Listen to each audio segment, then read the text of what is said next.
Hello, everyone. I'd like to welcome you today on our first recording on a series of recordings that are going to be preparing you for your competition and also will help you to develop your minimum viable product as well. So my name is Maha Tantawi. I'm an assistant professor of entrepreneurship at Odette School of Business, University of Windsor. And the title of our session today is Problem Identification. And I'm very excited to walk you today through this very important topic of your entrepreneurial journey. So I'm going to be starting by asking you a very interesting question.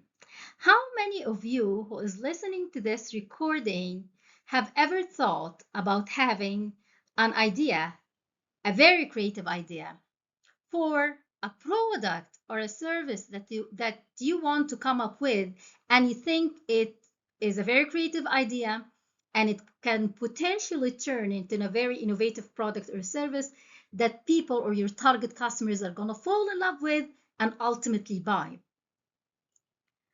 I guess many of us listening to that question now would feel, oh, I have a very creative idea, and I think if this ever turns into an innovative product or a service, everybody would fall in love with. But is that the way that we really need to think about whatever we're coming up with?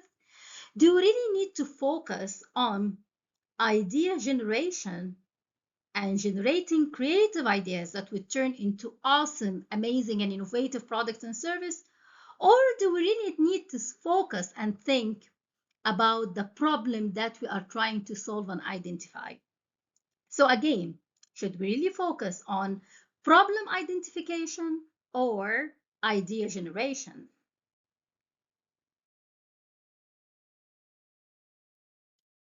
So why problem discovery is very important in entrepreneurship? Why do we really need to focus and care about identifying the problem? Problem identification is very important for you as an entrepreneur to have this product market fit.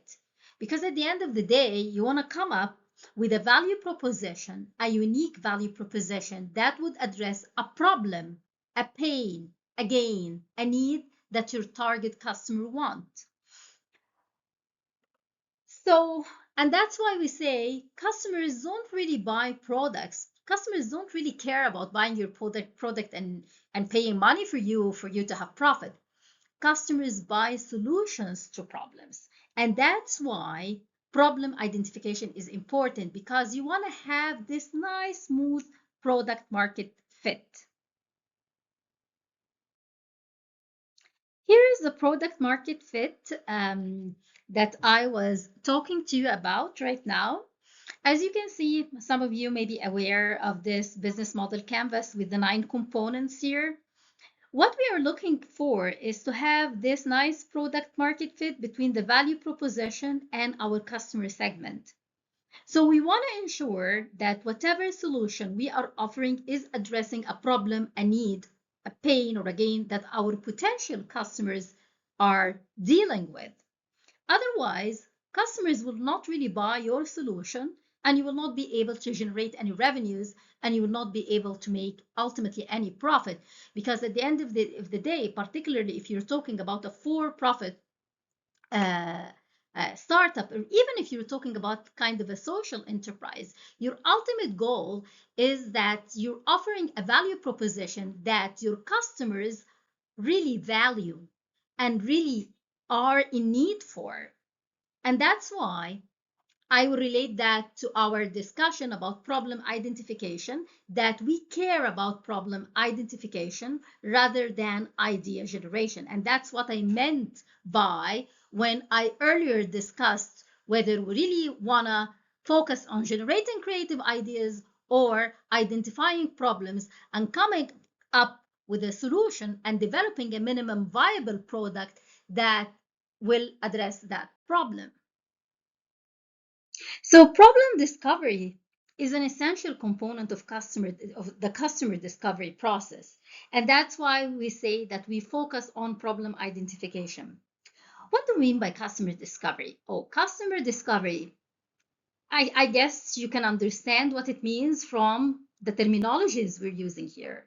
So, customer discovery is about understanding your potential customers, understanding the problems that they are struggling with, understanding their needs, understanding the pains that they are going through, or the gains that they want to have.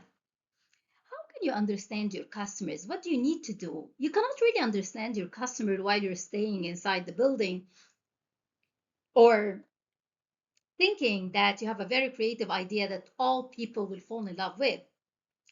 The only way to understand your customers is to get out of your place, get out of the building, talk to your customers, try to empathize with them, understand what they are going through, so that you come up with a solution that is addressing their needs and problems, pains, and gains.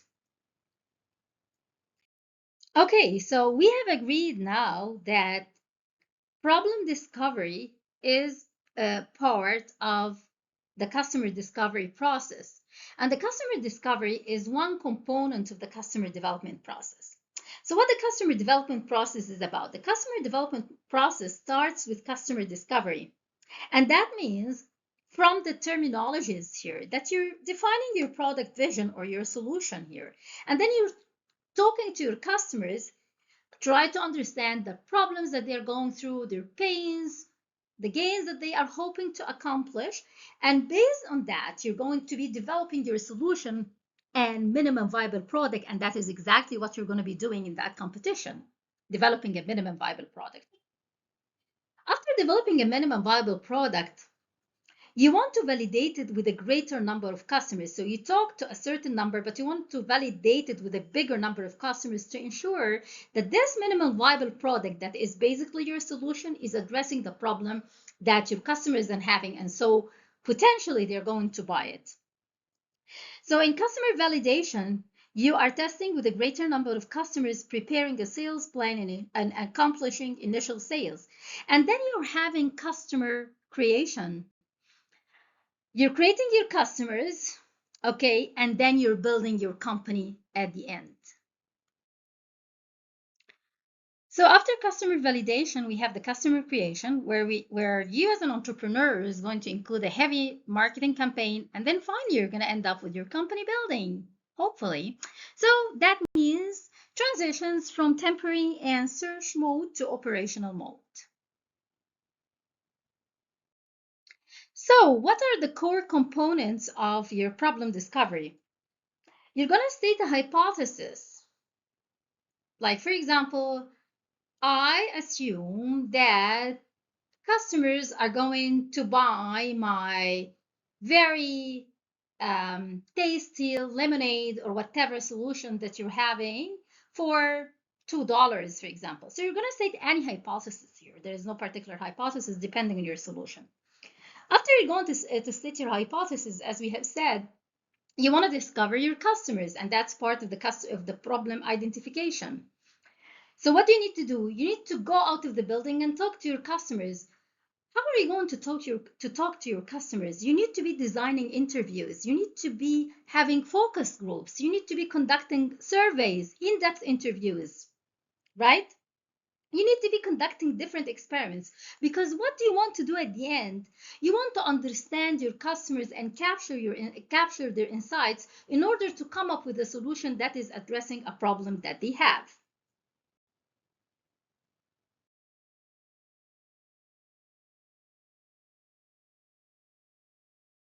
And always remember, when you're testing the problem and you are discovering your customers, and problem identification is part of customer discovery, as we have said, that you're trying to understand what the pains that your customers are going through, what the gains that they want to accomplish, what are the needs, what are their problems.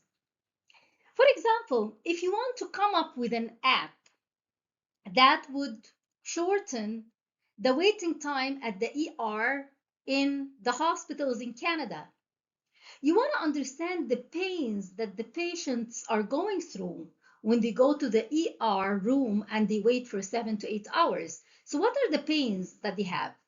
They're going through physical pain, also, they're going through emotional pain, Maybe someone has to wait in the ER for 7 and 8 hours, leaving their kids at home. So they are emotionally having an emotional pain here.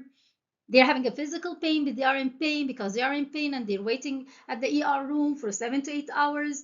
So you want to come up with an app that would help the hospitals and the medical system here to address the pains that the patients are going through. Maybe the physicians also in that context are having a problem that they have to oversee many patients in a very and they can't really oversee many patients in a very short period of time. So this is the pain that they are having here. So how can this app help both physicians, for example, and the patients as well, if you are targeting both as your potential beneficiaries here? What are the gains? For example, maybe you want to come up with an app, for example, that would enable customers to organize their financials very effectively and efficiently so that they can have more spare time to spend with their families.